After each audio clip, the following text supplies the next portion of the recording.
So yun, kumusta mga biyahe nyo? Today is Saturday. So medyo nasabik tayo mag joyride ngayon dahil hindi tayo nakabiyahe nung holiday.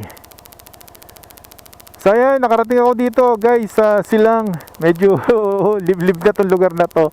So Barangay Balubad. So may natin tayo dito, Barangay Balubad, Silang.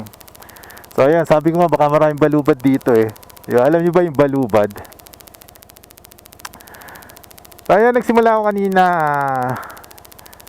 8, nag-open ako ng apps, pero after 3 years doon pa may pumasok doon sa Imus, Cavite. Sa bahay din ako nag-start.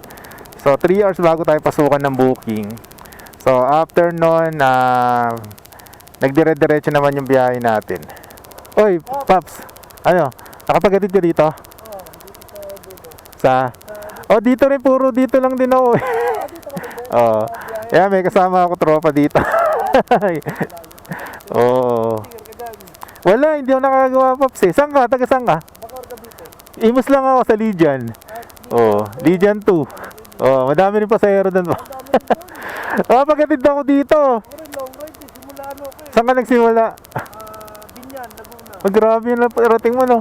Akala ko nga hindi ako nakabiyahe ng na tawag dito nung holiday, itong isang linggo. Ngayon lang uli ako bumiyahe.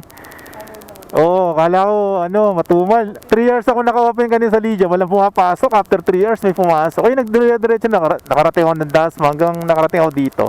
Pang-anim dito.